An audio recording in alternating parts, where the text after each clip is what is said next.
Good evening. I'd like to call the Conservation Commission meeting order. Please, we'll start with the Pledge of Allegiance. I pledge allegiance to the flag of the United States of America and to the republic for which it stands, one nation, under God, indivisible, with liberty and justice for all.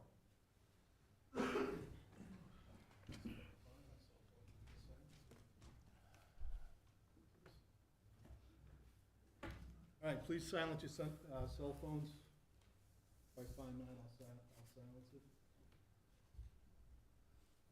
We're going to start off with the approval of minutes from December 14th. You should have got them about a week ago.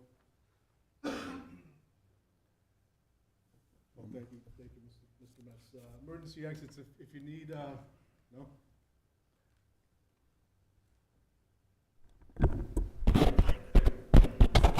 Emergency exits, if there's an emergency in the building, please don't use the elevators. There's exits to the back of the room and then one here. If you need help getting out of the building, just ask one of the commissioners or one of the staff of the town.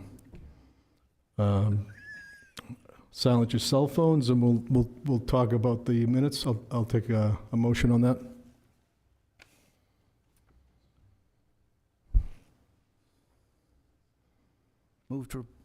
Move to approve December 16th, 2024 minutes. Second.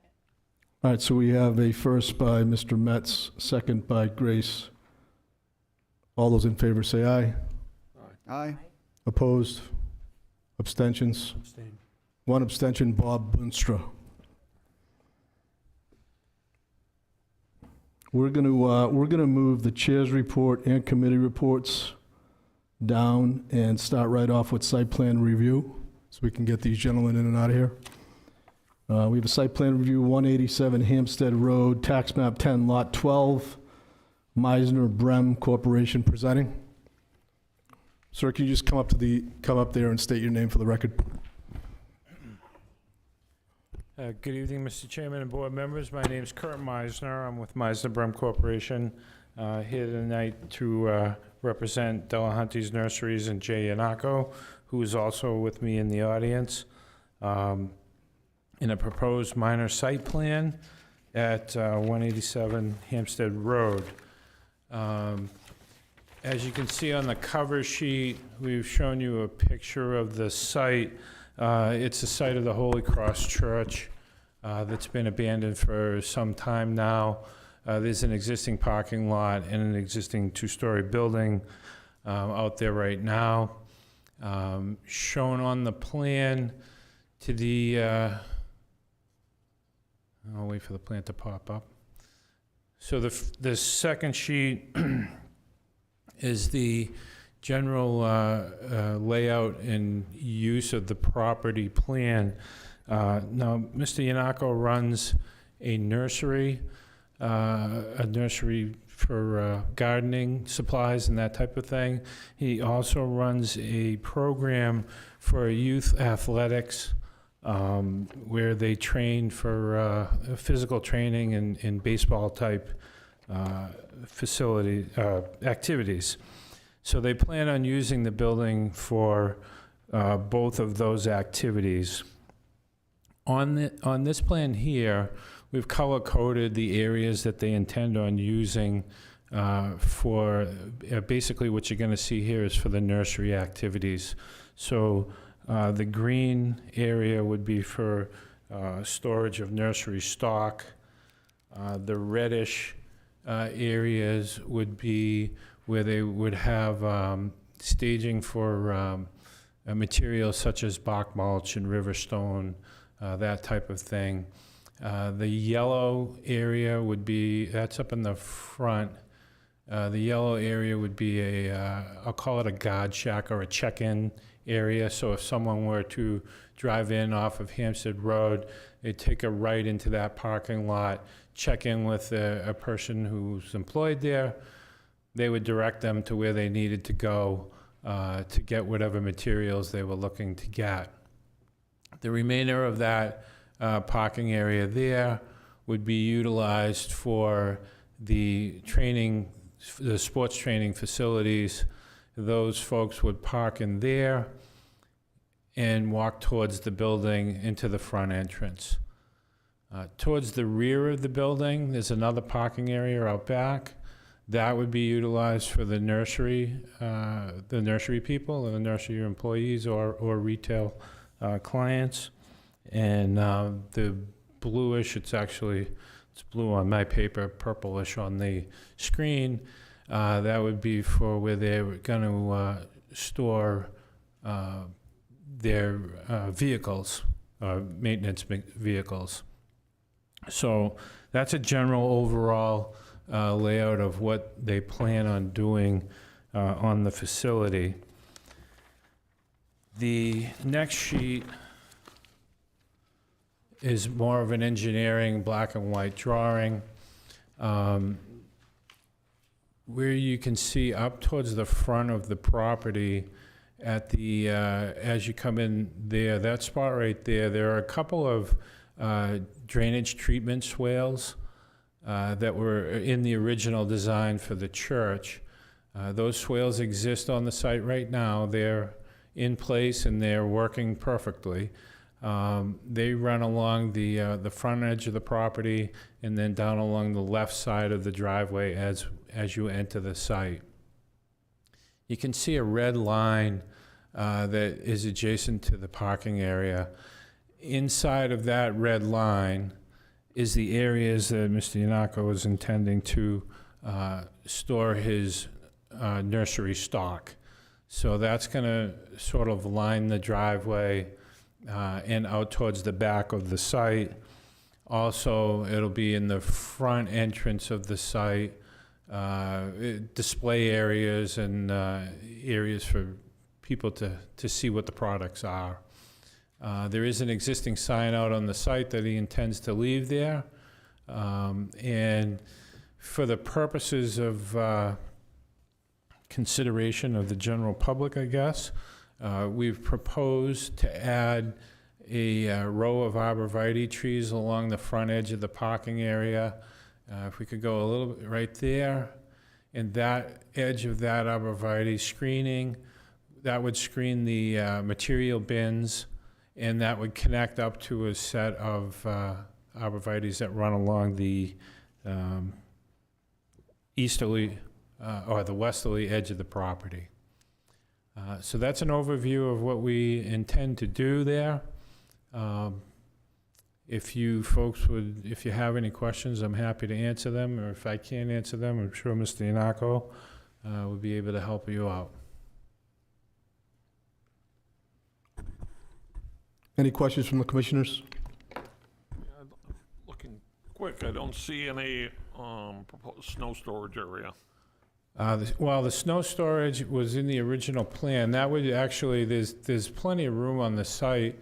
If you see the areas at the edge of the parking, in between the, let's go in the front there, in between those two bays of parking, there's an area in there from the Travelo. You got to come down a little bit with the, there we go, inside of there. And then down on the south side, we can go out to that back area there. And again, Mr. Yanako's business one of his businesses is snow plowing too, so they can handle any of the snow that's on the site. I missed it. And I guess, just for clarity, this site was approved by the, it was approved by the Conservation Commission and the Derry Planning Board in the 90s, so the site did go through the typical rigorous site plan review. And we're proposing no changes to the site itself other than the use and what we had shown you on the parking. We did provide parking calculations and site coverage calculations that meet the requirements of the town. And we've gone through that at TRC meetings. Thank you.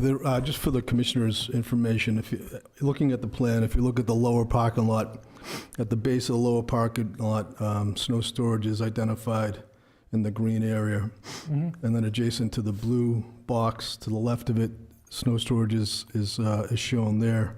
In the top of the parking lot, at the end of the arborvitae's, all the way to the right, near the entrance, is another snow storage area identified on the plan there.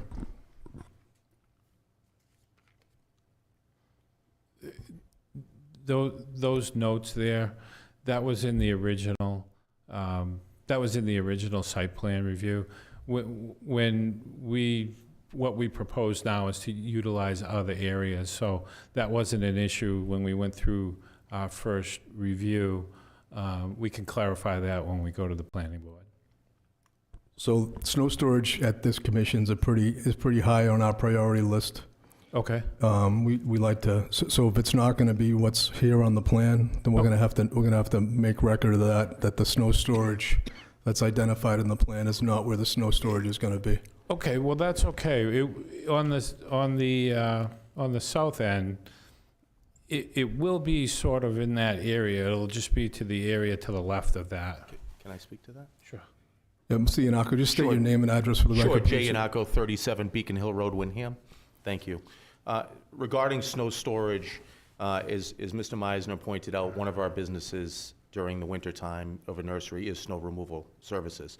So on the site itself, we'll be plowing this, we'll be taking care of the snow removal with a machine, which allows us to do more than just a truck coming in and just pushing to certain areas. So we'll be able to actually locate the snow in different areas. The other thing that I think I just wanted to clarify for you is, although it's listed as green areas, I don't have trees in the winter. I have very little material at the end of a season. So it certainly will be moved out of these areas so I can utilize the snow storage that's currently there. There's no concern on my behalf to do that. Even where you have the bins located in the front, just moving a couple 6-foot bins and having that as snow storage is completely fine in that for me. I don't see any issue whatsoever. It's a simple for us. Like I said, even though it's indicated where our materials might be during the summertime, it's a different scenario in a nursery in the winter. So it's important for us to just know where it's gonna be, and so one of the criteria that Conservation Commission always takes is that there's treatment swales throughout that parking lot. Yes. And those catch basins discharge into that wetland behind the property. Mm-hmm. So anything that melts, we want it to melt in the parking lot so that the treatment system can take care of what's melting. Mm-hmm. What we don't want to see is snow being pushed into the green area and just melting and then sheet flowing into the wetland. We want it treated, and that's why we So want I it. agree 100% with you. I think Yeah. that when this plan was done, that might be something that would be changed in today's world. I treat a lot of parking lots that have those standards today, and that's part of what we have to do because of today's standards that's been learned in the last 25 years. We have so much excess parking in this parking lot for what my actual use will be. Sure. I have zero issue putting snow on pavement and letting it melt from that point. I have no issue whatsoever. So if I we were to also make have a- no issue, we also mitigate the use of de-icers for our own benefit because we don't need to, because we treat our own parking lot with equipment that scrapes right down to pavement. So unlike some areas where states, towns, nothing against your towns, states, towns just salt and salt and salt to get rid of it as a safety issue, I don't have to do that because we're on top of it daily. So I'm not going to have that same concern. We do it currently at our own nursery that way because nor do I want any of those things going into the land that I would keep product on.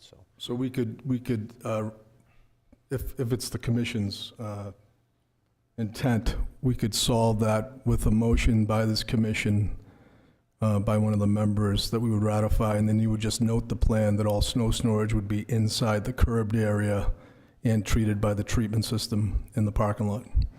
Are you okay with that? Yeah, we have about 30 additional parking spaces, so. So when you put snow storage in a parking area, you don't lose that parking area. You're just storing the snow there, because it's not, Yeah. obviously it's not there all the time. I That'd be don't have any fine. issue with That'd that. be fine.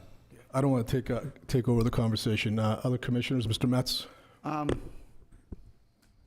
You're only going to have snow from this site, correct? Yes, Okay, thanks. yes. Anyone else? Grace?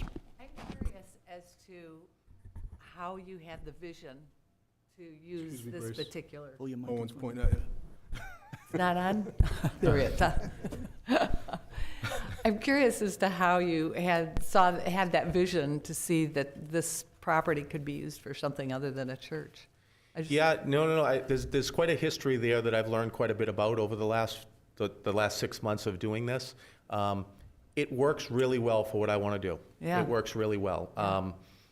Arguably perfect for what I'm looking to do. You know, we have a fairly large site in Windham now. I'm not getting any younger. I'm trying to have a plan for the future. So we're reducing our footprint of our nursery now. We've kind of changed the way we do business a little bit over the years, just by the natural course of how things are done in the world today, you know, Amazon and such. So we have less things. We supply, you know, landscape companies and homeowners that still go out in their yard, which are few and far between.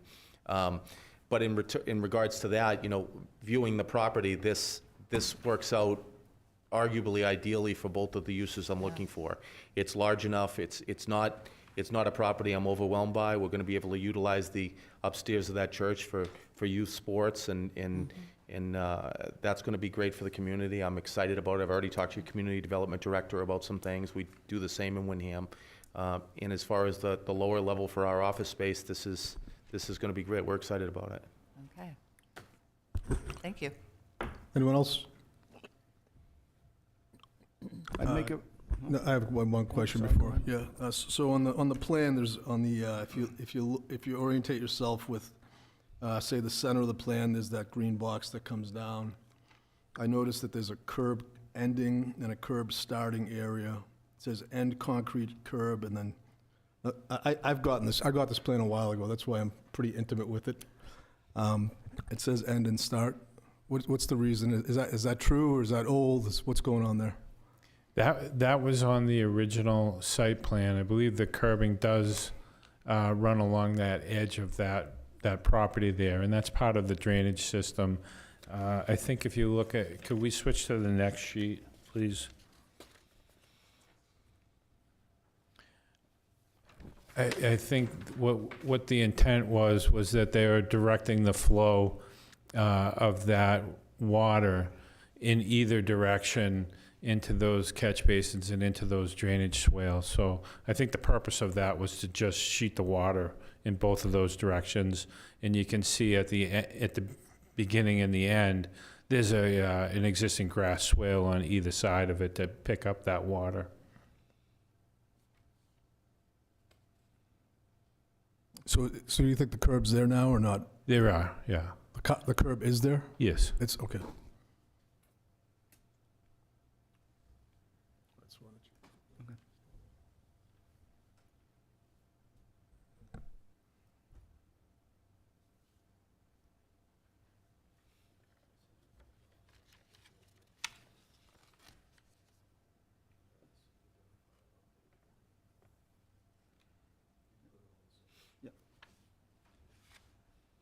I move to, Hold on one second.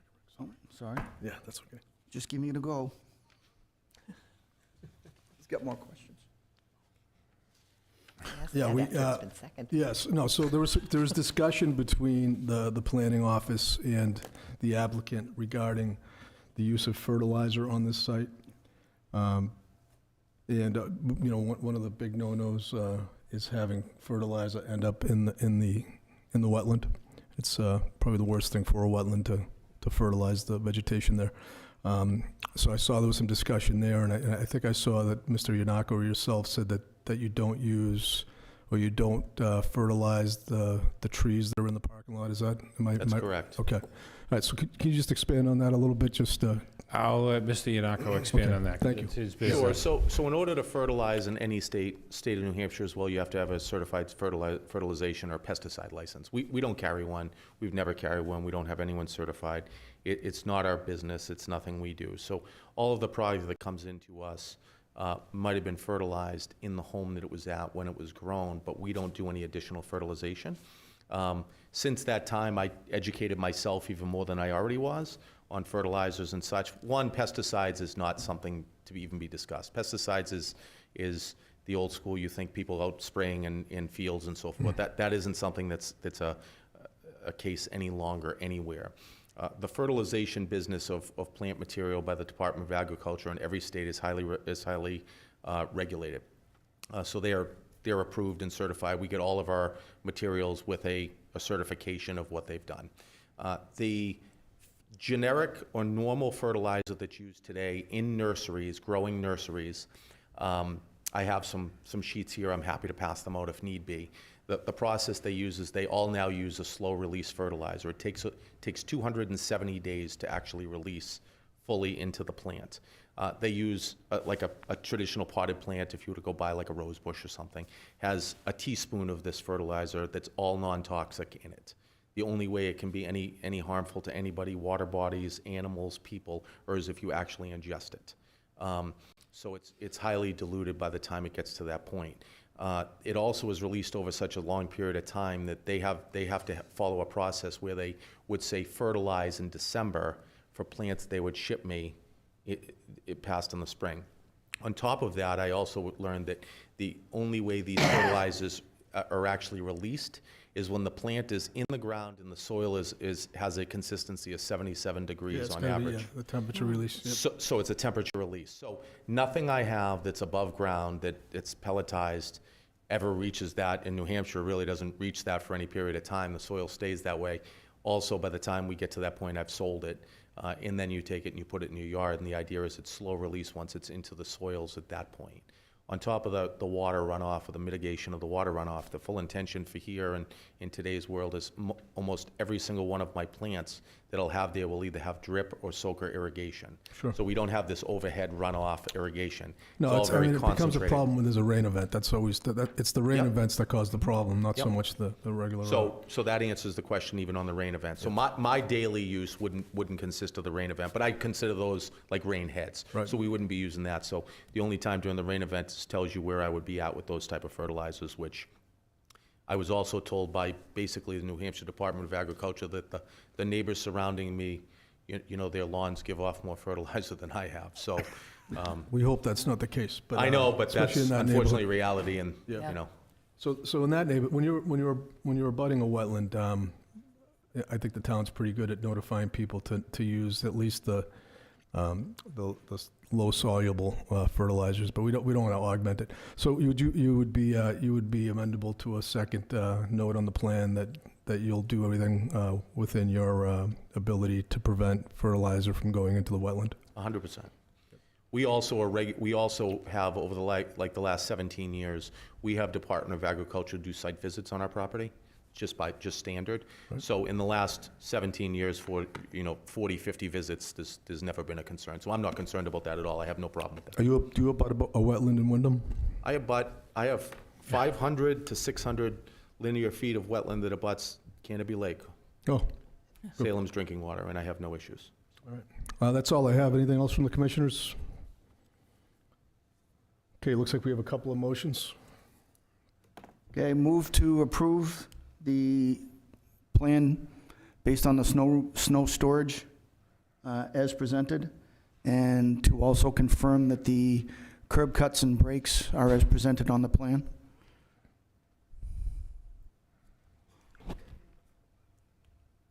And also to minimize fertilizer use on the property. Second.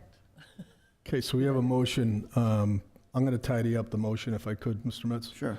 So Mr. Metz makes a motion to have the chair sign the plan with the following conditions: that the snow storage would take place inside the curbed area of the plan, that there will be mitigation to prevent fertilizer from entering to the best of their ability entering the wetland, and that the curb cut that's shown on page 1 of the plan actually does not exist, and if it does, it'll be mitigated. Does that sound like your motion, Mr. Metz? Perfect. All right, so I have a motion on the floor by Mr. Metz, seconded by Commissioner Grace. All those in favor say aye. Aye. Anyone in opposition? Motion carries. Thanks, guys. All right, thank you very Thank much. you for your time.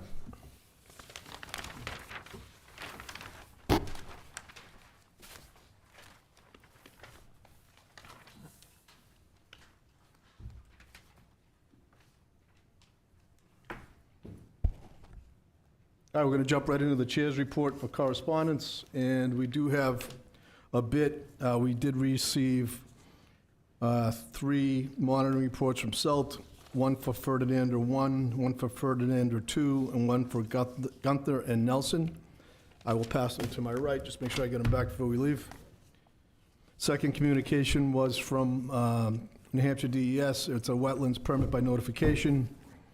Applicant name is Joe and Joanne Como. It is for a repair of I'm going to call it a seawall, but it's a lake wall on Big Island Pond, Taylor Brook Lane. I reviewed the application. I'm pretty knowledgeable about this stuff, and it looks good to me. If anyone wants us to respond to this permit by notification, I'm going to pass this one to my left.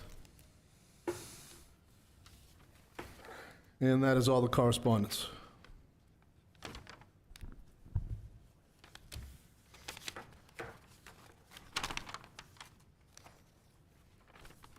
While you guys are looking that paperwork over, I'm going to jump into committee reports, and I am going to start things off with the Personnel and Human Resource Committee, chaired by myself, chaired by Mr. Metz, and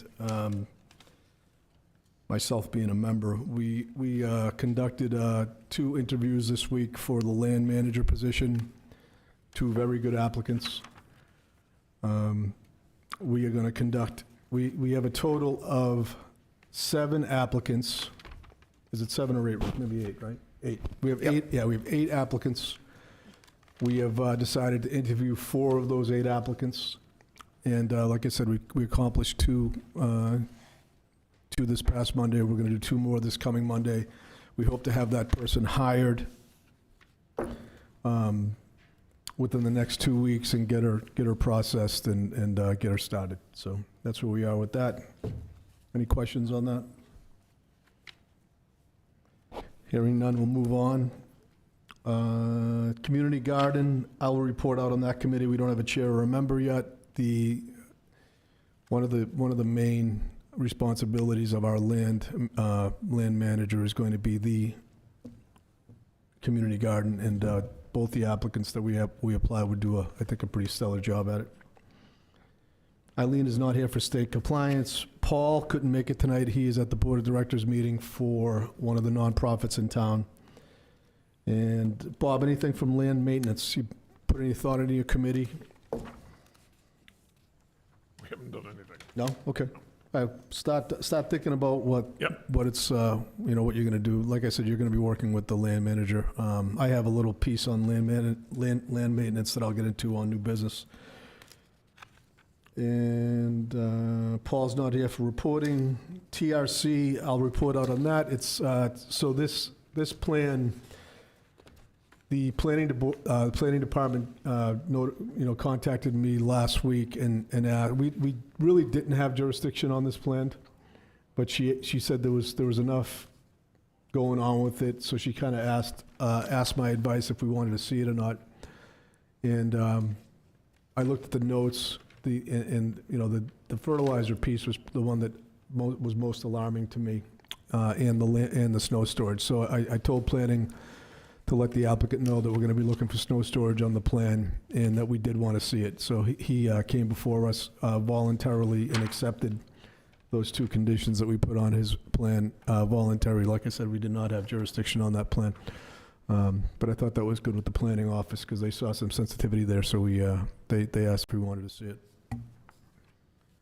And public outreach has a second member, Mr. Metz, is joining Grace in that.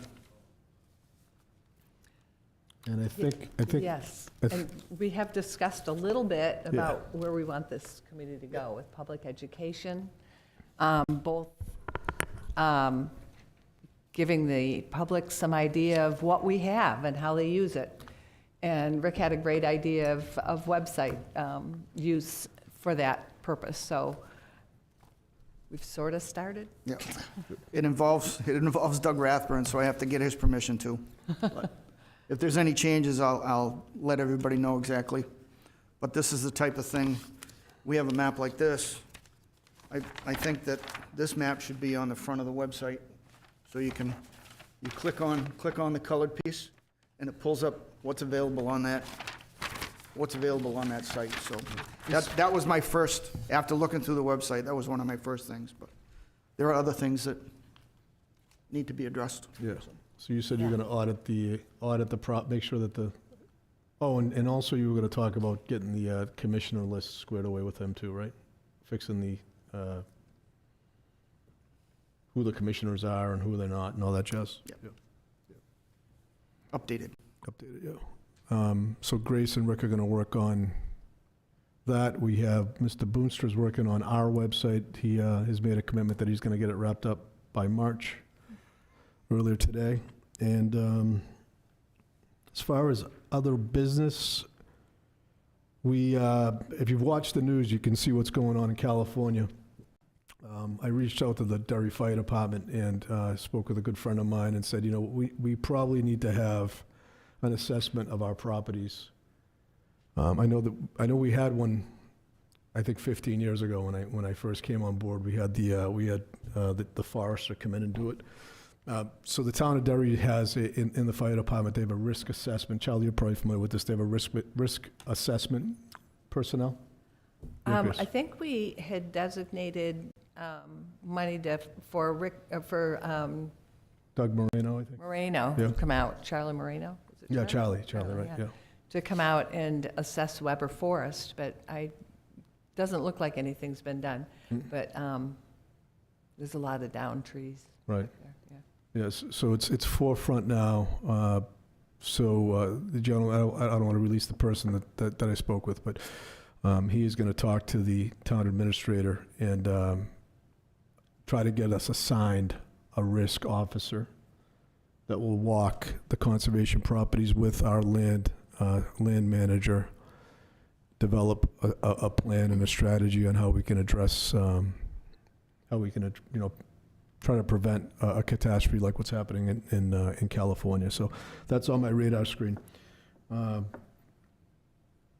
thing that's on my radar screen is,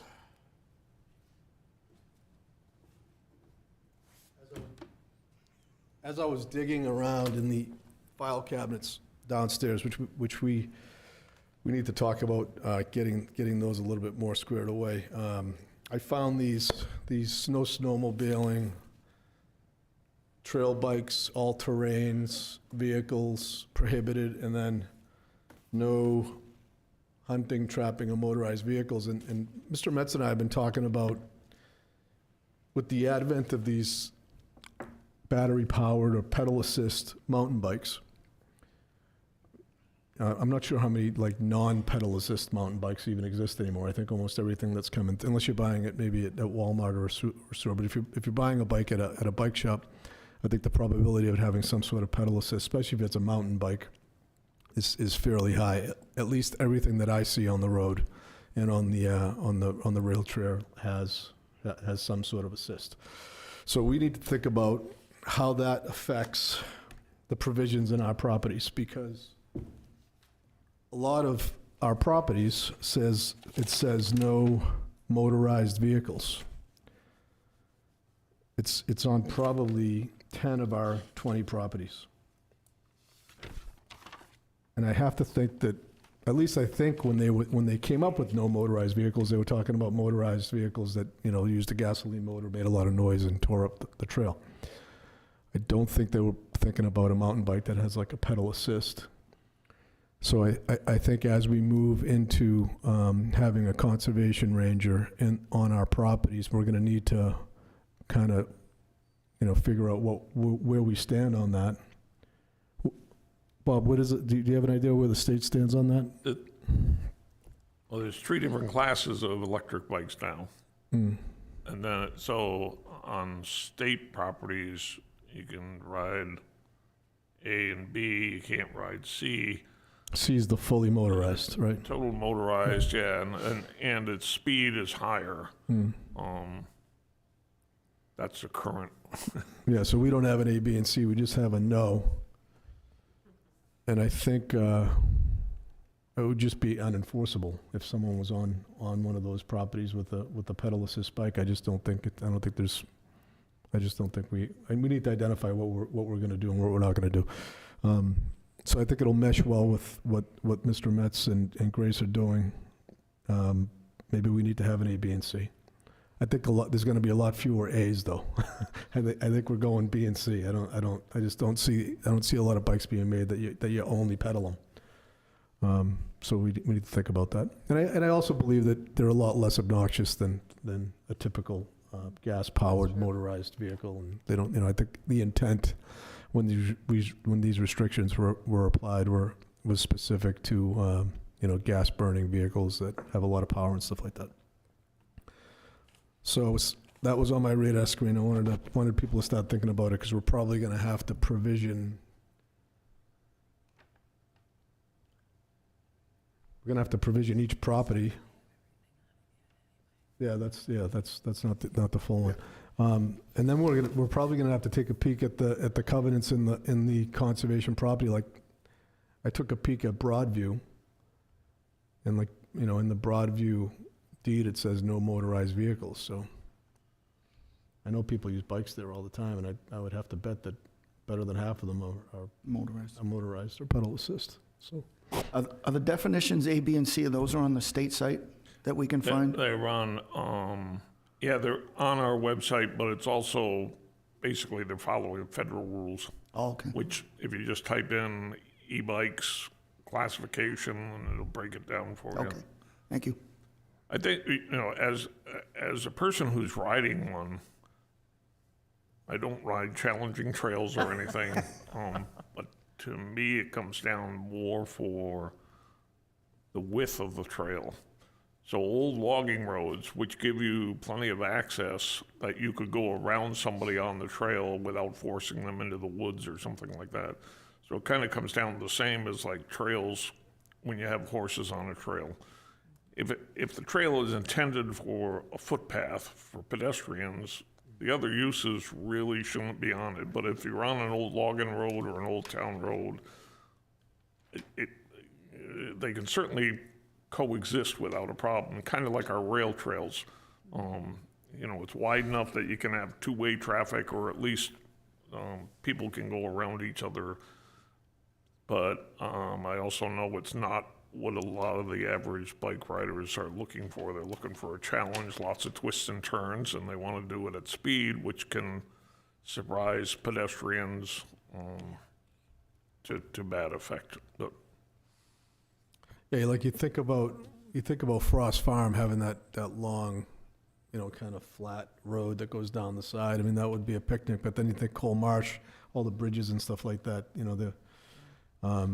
Cole Marsh is one of the places where there's no motorized vehicles, and I've seen bikes there regularly, and I'd be really surprised if those bikes that are there right now aren't somehow motorized.